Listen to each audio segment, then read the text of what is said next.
about me is that I'm actually I had a temper. I had a really bad temper. So what happened was we were sitting there at lunch, and there's this group of kids in Vermont and in my high school that are just called rednecks. They work on farms, they ride four-wheelers, they fish, they hunt. They support Trump. Yes, they're all Trump supporters. So, one day, we were sitting there at lunch. We're pretty old friends, and we're still friends now. And then the rednecks were at the table adjacent to us, and there was food flying towards our table. And you know what? As much as I like French fries, it gets annoying after a while when it keeps hitting you in the face. So I turned around and said, "Hey, knock it off." They didn't respond.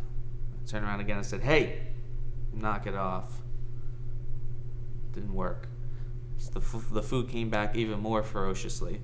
Then they started throwing coins at the table and just missed my girlfriend and then hit another girl in the eye. Ow. And that's when I got up, threw my chair back, walking over there. I expected people to follow. I turned around and they were still sitting there. I said, "Damn it."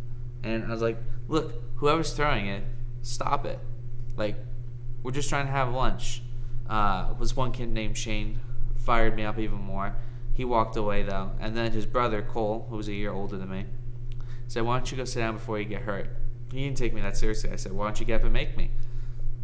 And then he got up, and then the whole table got up, and he went nose to nose with me, and they all started circling around me. So I realized throwing a punch isn't the smartest idea at this point. So I just you know what? I'm gonna stand my ground. But he looked at me in the eye, and he said, "You may be bigger than me, but I milk cows every day after school." I was more concerned about my boobs at that point. No, it didn't scare me in the least bit. I said, "Is that really supposed to scare me?" And so then he clenched his fist like this.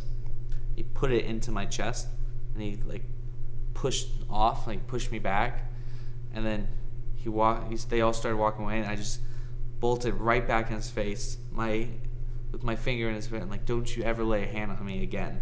And then the lunch period ended, and all of them walked away, and I was still standing there.